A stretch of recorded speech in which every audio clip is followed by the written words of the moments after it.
Lindsay Graham global politics ను షేక్ చేస్తున్న పేరిది. అందుకు కారణం ఆయన ఆకస్మిక మరణమే. ట్రంప్కు కుడి భుజంగా వ్యవహరించిన గ్రాహం రష్యా ఇరాన్ వ్యతిరేక ప్రతిపాదనలతో అంతర్జాతీయంగా గుర్తింపు తెచ్చుకున్నారు. ఇండియాపై 500% సుంకాల ప్రతిపాదన తెరపైకి తెచ్చింది ఆయనే. ఆఖరికి ఇరాన్తో యుద్ధంలోనూ కఠినంగా వ్యవహరించారు. సీన్ కట్ చేస్తే కీవ్లో పర్యటించి అమెరికా తిరిగొచ్చిన మరుసటి రోజే విగతజీవిగా మారారు. ఆ మరణంపైనే ఇప్పుడు చర్చలు జరుగుతున్నాయి. ట్రంప్ టీం అయితే ఒక్కడుగు ముందుకేసి ఇది ముమ్మాటికి రష్యా పనేనని అనుమానిస్తోంది. మరోపక్క గ్రాహం మరణంపై టెహ్రాన్ నుండి వస్తున్న రియాక్షన్స్ మరింత వేడి పుట్టిస్తున్నాయి. ఇంతకు ట్రంప్ సన్నిహితుడు గ్రాహం ఆకస్మిక మరణానికి రీజన్ ఏంటి?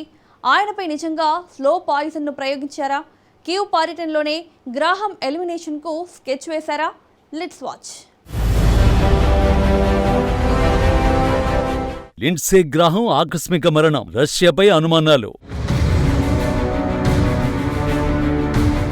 కీవ్ పర్యటన తర్వాతే మృతి స్లో పాయిజన్ కోణం ఉందా? లిండ్సే గ్రాహం మరణంపై రష్యా, ఇరాన్ ఏమంటున్నాయి?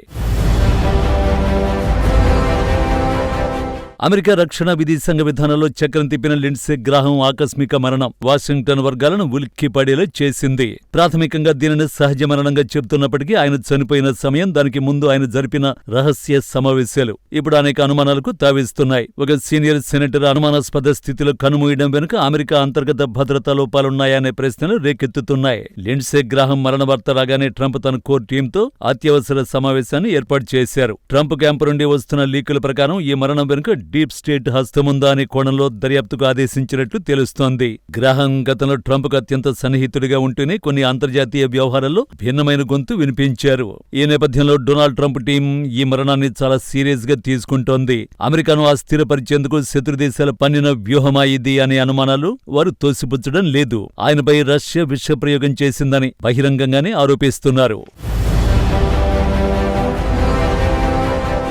గ్రాహం మరణం విషయంలో రష్యాపై అనుమానాలకు కారణం లేకపోలేదు. మరణానికి ముందు రోజు గ్రాహం ఉక్రెయిన్లో పర్యటించారు. అధ్యక్షుడు వ్లాదిమిర్ జెలెన్స్కీతో సమావేశమై రష్యాపై మరిన్ని ఆంక్షలు, ఉక్రెయిన్కు మద్దతు అంశాలపై చర్చించారు. దీంతో ఆయన మరణంపై మాగా వర్గాల్లో అనుమానాలు వ్యక్తమయ్యాయి. రష్యా లేదంటే ఇరాన్ ప్రమేయం ఉండొచ్చంటూ సోషల్ మీడియాలో కొందరు పోస్ట్ చేశారు. మరికొందరు ఉక్రెయిన్ పర్యటన, రష్యాపై ఆంక్షల పిలుపు, గతంలో వచ్చిన బెదిరింపులను ప్రస్తావించారు. పైగా ఉక్రెయిన్ పర్యటన సమయంలో గ్రాహం సందర్శించిన డ్రోన్ ఫ్యాక్టరీని రష్యా పేల్చేసింది. దీంతో ఆయన మరణం వెనుక రష్యా హస్తం ఉండి ఉండొచ్చని ట్రంప్ టీం అనుమానిస్తోంది. అయితే ఈ ఆరోపణలకు ఇప్పటి వరకు ఎలాంటి ఆధారాలు దొరకలేదు. అధికారులు కూడా ఎలాంటి కుట్రకోణాన్ని నిర్ధారించలేదు. గ్రాహం కుటుంబంలో గుండె సంబంధిత సమస్యల చరిత్ర ఉందని కూడా సమాచారం. మరోవైపు లిండ్సే గ్రాహం మరణంపై రష్యా అత్యంత వ్యూహాత్మకంగా, అంతే వ్యంగ్యంగా స్పందించింది.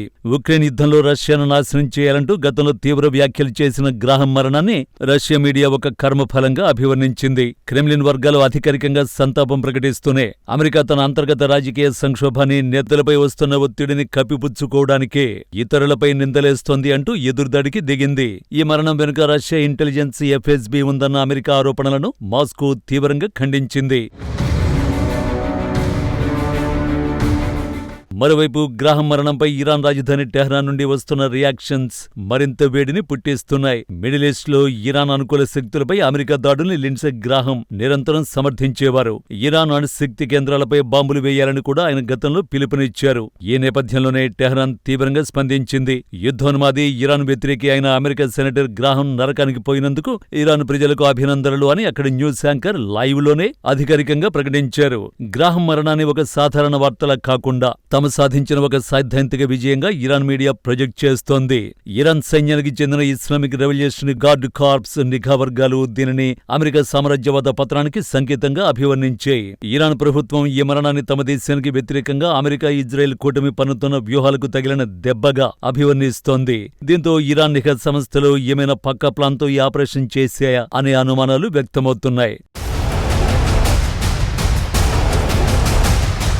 ఈ ఎపిసోడ్లో అత్యంత కీలకమైన కోణం భారత్పై లిండ్సే గ్రాహం అనుసరించిన వైఖరి. అంతర్జాతీయ వేదికలపై భారత్ ఎదుగుదలను, ముఖ్యంగా రష్యాతో భారత్ జరుపుతున్న చమురు వ్యాపారాలను గ్రాహం జీర్ణించుకోలేకపోయారు. వాషింగ్టన్ వేదికగా భారత్ను పదే పదే టార్గెట్ చేస్తూ న్యూఢిల్లీ స్వతంత్ర విదేశాంగ విధానాన్ని అడ్డుకోవడానికి ఆయన తీవ్రంగా ప్రయత్నించారు. తన మరణానికి కొన్ని రోజుల ముందు కూడా గ్రాహం భారత ఆర్థిక వ్యవస్థను దెబ్బతీసేలా ఒక వివాదాస్పద ప్రతిపాదనను తెరపైకి తెచ్చారు. అమెరికా మార్కెట్లోకి వచ్చే భారతీయ ఉత్పత్తులపై ఏకంగా 500% సుంకాలు విధించాలని లాబియింగ్ ప్రారంభించారు. అమెరికా హెడ్ క్వార్టర్స్ లో కూర్చొని భారత్పై ఆర్థిక యుద్ధం ప్రకటించేలా ఆయన చేసిన ఈ 500% టారిఫ్ ప్రతిపాదన అంతర్జాతీయ వాణిజ్య వర్గాల్లో కలకలం రేపింది. ఈ ప్రతిపాదన వెనుక ఉన్న లాబియిస్టులు ఎవరు? లిండ్సే గ్రాహం హఠాన్ మరణంతో ఆ ఫైల్స్ ఏమవుతాయనేది ఇప్పుడు $1 బిలియన్ ప్రశ్న. మొత్తంగా ప్రపంచ మీడియా మొత్తం ఇప్పుడు లిండ్సే గ్రాహం చుట్టూ ఉన్న మిస్టరీని డీకోడ్ చేసే పనిలో పడింది. ఆయనకు గుండెపోటు వచ్చిందా, లేక నెమ్మదిగా ప్రాణాలు తీసి ఏదైనా కెమికల్ పాయిజన్ ప్రయోగించారా అనే అనుమానాలు వ్యక్తమవుతున్నాయి. ముఖ్యంగా Ukraine Russia war, China America cold war, భారత్పై ఆర్థిక ఆంక్షల వ్యూహాలు, ఈ 3 కోణాల్లోనే ఈ మరణం వెనుక ఉన్న రహస్యం దాగి ఉందనేది గ్లోబల్ మీడియా విశ్లేషణ. ఇక భారత్ను నిరంతరం ఇరుకున పెట్టాలని చూసిన ఒక కరడుగట్టిన అమెరికన్ సెనేటర్ మరణంపై న్యూఢిల్లీ అత్యంత వ్యూహాత్మకంగా వ్యవహరిస్తోంది. అధికారికంగా దౌత్యపరమైన సంతాపం తెలియచేస్తూనే వాషింగ్టన్ పాలిటిక్స్ లో మారుతున్న సమీకరణాలను నిశితంగా గమనిస్తోంది. ఇది సహజ మరణమా, పొలిటికల్ మోర్డరా, లేక గ్లోబల్ కాన్స్పిరసీనా? ఈ సస్పెన్స్ కు క్లైమాక్స్ ఎప్పుడు? కాలమే సమాధానం చెప్పాలి.